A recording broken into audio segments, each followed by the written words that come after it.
Hi friends, இப்போ நம்ம சின்னமருமகள் பார்க்க போகிற சின்னமருமகளில் சிறப்பான சம்பவத்தை இதுக்கப்புறம் தான் பார்க்க போகிறீங்க அப்படின்ற மாதிரி இருக்குங்க. அதாவது ஃபங்க்ஷன்லாம் நல்லபடியாக போயிட்டுருக்க கேப்பில் மஞ்சக்கயிறை மாற்றுங்கப்பா, மஞ்சக்கயிறை கட்டுங்கப்பான்னு சொல்லிட்டு இருக்காங்க. சரி, இவங்க சொல்கிறதெல்லாம் பண்ணாலும் நம்ம சேதுக்கு மனசு ரெட்ட மனசாகவே இருக்காது.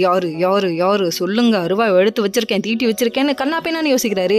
இப்படி கண்ணா பின்னான்னு யோசிக்கிற மூளையை கழட்டி வச்சுட்டு கொஞ்ச நேரம் இங்கே ஃபங்க்ஷன் என்ஜாய் பண்ணுப்பான்னு சொன்னால் கேட்க மாட்டார். என்ன பண்ணுறதுங்க, வாழ்க்கையில் அனுபவப்பட்டவங்க சொல்கிறதெல்லாம் என்னைக்கு யார் கேட்டிருக்கான், பட்டதுக்கப்புறம் தான் புரிய போகுது.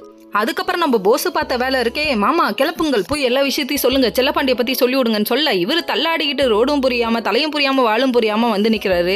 இவர் என்ன பண்ணாருன்னா வீட்டு ஃபங்க்ஷனில் வந்து நின்றுட்டு உங்களுக்கு ஒன்று விஷயம் சொல்லட்டுமா, உண்மை சொல்லட்டுமா அப்படிங்கிறாரு. என்னத்தையா சொல்ல வர, சொல்லுன்னு சொல்லி பார்த்தா சாவித்திரியும் தாமரையும் பதறாங்க.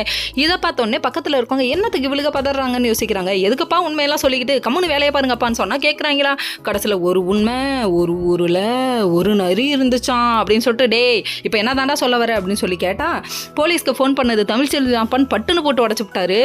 என்னடா இந்த மனுஷன் இப்படி போட்டு உடைப்பார், நம்ம யாரும் எதிர்பார்க்கல இந்த சீனை. கடைசியில் பார்த்தா அச்சோ இவர் பிளேட்டை மாற்றி போட்டார், என் மவ மேலே பழிய போடுறான், என்னாச்சுன்னு தெரில, என் பங்காளிக்கு யாரோ சூனியம் வச்சிட்டாங்கன்னு இவர் பிளேட்டை மாற்றி கத்த கடைசியில் நம்ம சேது அருவாரம் எடுக்கிறதோட நிப்பாட்டி இருக்கு. யாரை வெட்ட போகிறாரோ தெரில. ஓகே ஃப்ரெண்ட்ஸ், நெக்ஸ்ட் வீடியோவில் பார்ப்போம். பாய்.